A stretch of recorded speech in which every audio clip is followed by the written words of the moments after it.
সম্পর্কের মূল্যায়ন সবাই করতে জানে না। আমি যেকোনো সম্পর্ককে অনেক বেশি মূল্য দেই। অনেকে বলবে, "তাহলে কি আপনি সবার সাথে কি সম্পর্ক রাখতে পারেন শেষ পর্যন্ত? আপনার সাথে কি কারো সম্পর্ক ভাঙে না?"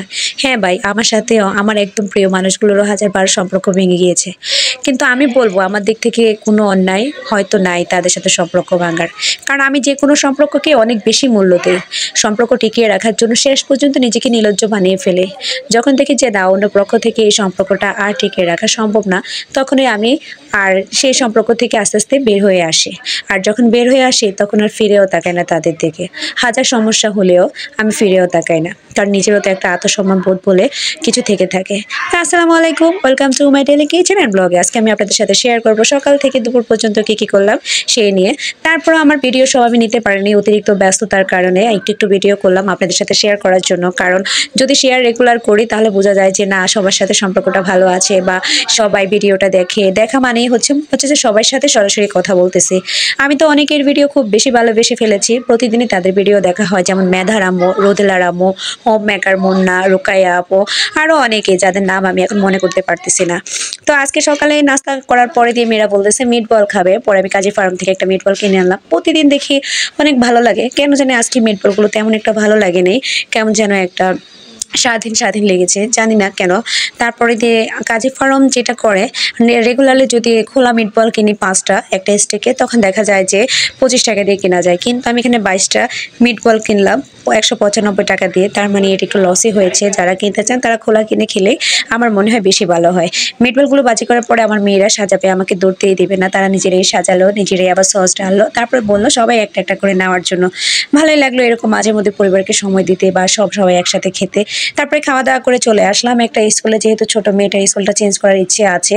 এখনো পুরোপুরি ইচ্ছেটা করিনি, তারপরও দেখতেছি যে কোন স্কুলটা ভালো হবে। যেহেতু আমার একটা সমস্যা হয়ে গিয়েছে, মেয়ের জন্ম নিবন্ধন কার্ডটা হারিয়ে ফেলেছি, সেহেতু আমি যে স্কুলটা আশা করেছিলাম সেই স্কুলটা অ্যাপ্লাই করতে পারিনি। তাই দেখছিলাম যে কোন স্কুলটা ভালো হবে, কারণ প্রত্যেকটা মায়েরই তো আশা থাকে মেয়েকে ভালো একটা অবস্থানে নিবে বা পড়ালেখা করাবে, মেয়ে না যে কোনো সন্তানকে। তা আমার সেম ইচ্ছে। হ্যাঁ, এখনও যে স্কুলটা আছে ওই স্কুলটা অনেক ভালো স্কুল। তারপরেও আমার ইচ্ছে কেন জানি যে কোনো কারণে চেঞ্জ করার। তো দেখি ও মেয়েটার ভাগ্যে কী আছে, কোন স্কুলে যেতে পারে নাকি আগের স্কুলেই থাকে। তারপরে বাসায় চলে আসলাম। বাসায় চলে এসে আমি সামান্য কিছু রান্না করার চেষ্টা করলাম। তো আমার আজকের মেনুতে ছিল করলা ভাজি চিংড়ি মাছ দিয়ে, তারপরে দিয়ে পালং শাক রান্না আর গরুর তিলি বোনা। তো গরুর তিলিটা বোনাটাই আমি আপনাদের সাথে শেয়ার করলাম, অন্যগুলো শেয়ার করলাম না, কারণ আমি ভিডিও করতে পারি নাই। তো আমি এখানে যেহেতু হাফ কেজি তিলির বোনা করব, সেহেতু আমি এখানে পেঁয়াজটা পেস্ট করে দিলাম আর হাফ কাপ তেলে প্রথম পেঁয়াজটা দিলাম, তারপরে ভালোভাবে নেড়ে চেড়ে আদা রসুন দিয়ে দিলাম। আদা রসুনের যখন গন্ধটা চলে গেল তখনই আমি এখানে 4-5টা দারচিনি আর এলাচ অ্যাড করে দিলাম। আমি এই বোনাটা খুবই অল্প মশলা দিয়ে রান্না করব, যেহেতু আমাদের বিশেষ একজন মানুষ খাবে আসি, অন্য একটা জায়গায় ছিল। এখন যদি অতিরিক্ত তেল মশলা খাওয়াই তাহলে হয়তো তার অনেক বেশি সমস্যা হয়ে যাবে।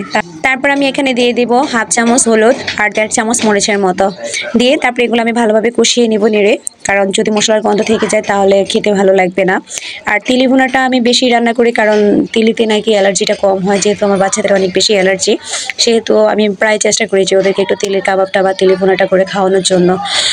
যাদের অ্যালার্জি বেশি তারা একটু ট্রাই করে দেখতে পারেন।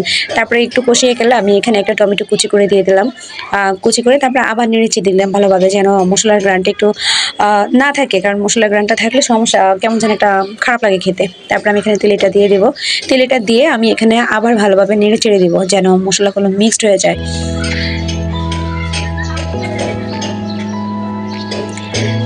নেড়ে দেওয়ার পরে আমি একটা ঢাকনা দিয়ে দিব, ঢাকনা দিয়ে মাঝারি আঁচ করে দিব চুলাটা। যেহেতু আমি একটু তিলিটা একদমই একজোশে রান্না করব, সেহেতু আমি পানি অ্যাড করব না, আমি হালকা আগুনে রেখে তারপরে দিয়ে তিলিটা রান্না করে নেব। এখন আমি ঢাকনাটা দিয়ে দিব, তারপরে আঁচটাও কমিয়ে দিব। প্রায় 5 মিনিট পরে আমি এটাকে আবার ঢাকনাটা খুলে আর একটু নেড়ে ছেড়ে দিব। আর এখানে আমি হালকা জিরাটা দিয়ে দিব, জিরার সাথে একটু পানি ছিল অবশ্যই, কারণ আমার আজকে জিরা আর বাড়তে মন চাইছিল না, তাই আমি জিরাটা ব্লেন্ডার করেছি, এটার জন্য একটু পানি ছিল। তারপর আমি এখানে 1 প্যাকেট গুঁড়া দুধ অ্যাড করে দিব। গুঁড়া দুধটাকে আমি লিকুইড বানিয়ে তারপরে অ্যাড করব, যেহেতু গুঁড়া দুধটা যদি আপনি সরাসরি দিয়ে দেন তাহলে চাকচাক হয়ে যাবে। এখানে আমি তারপরে আমি কিছু মশলা আবার অ্যাড করে দিব। এটা হচ্ছে অর্গানিক পাউডার যেটাকে বলে, অন্যরা অন্য কোনো নামে রাখতে পারে, হয়তো আমি এই নামটা সেভাবে জানি না, ভুলে গিয়েছি, তাই আমি এই নামটাই বললাম। তারপরে কিছু কাঁচামরিচ কেটে দিব, কেটে দেওয়ার পরে এবার আমি আবার আঁচটা একটু ভাজারি করে দেব, যেহেতু আমার গুঁড়া দুধ আর জিরাতে একটু পানি ছিল, সেহেতু পানি পানি হয়ে গিয়েছে। আমি আর অন্য কোনো পানি অ্যাড করব না এর থেকে। তারপরে আমার আস্তে আস্তে তিলি ভুনাটা হয়ে যাবে। একটু ভালোভাবে বলক দিয়ে তারপর কমিয়ে দেবে। যখন আমি কমিয়ে দিয়েছি, যারা কখনোই তিলি খান না, আমার মনে হয় এভাবে ভুনা করলে সবাই পছন্দ করবে। একবার বাসায় ট্রাই করে দেখেন। তারপর আমি ডাকনাটা দিয়ে দিলাম, যেহেতু মাঝারি আঁচ, ডাকনাটা দিলে তিলিটা রান্নাটা বেশি মজবে। আমা বলতো ডাকনা দিলে নাকি তরকারির স্বাদটা বেড়ে যায়। প্রায় 15-20 মিনিট পরে দেখেন পানিটা শুকিয়ে গিয়েছে। এখন আমি একটু বারবার নেড়ে তারপরে যে তেলিটা একদমই মাখা মাখা করে নেব। আপনি এই তেলিটা আপনি হয়তো রুটি দিয়ে বা গরম ভাত দিয়ে খেতে পারবেন, যার যেরকম ইচ্ছে। খুবই টেস্ট হয়েছিল তিলি বোনাটা, সবাই খেয়ে নিয়েছে। তারপর বাবার বাড়ি থেকে এসলো পাঁচ পিঠা। এই পাঁচ পিঠাটা আমরা অনেক বেশি পছন্দ করি। আমরা আমাদের দেশে এই পিঠাগুলোকে পাঁচ পিঠা বলা হয়। আর অনেকে হয়তো অনেক ধরনের নাম বলে। এই পিঠাগুলো আসার পরে দিয়ে সবাই বিকেলবেলা খেয়ে নিলাম, আর অন্য কোনো নাস্তা তৈরি করলাম না। তো আজকের জন্য আসসালামু আলাইকুম। সবাই ভালো থাকবেন, সুস্থ থাকবেন। খোদা হাফেজ।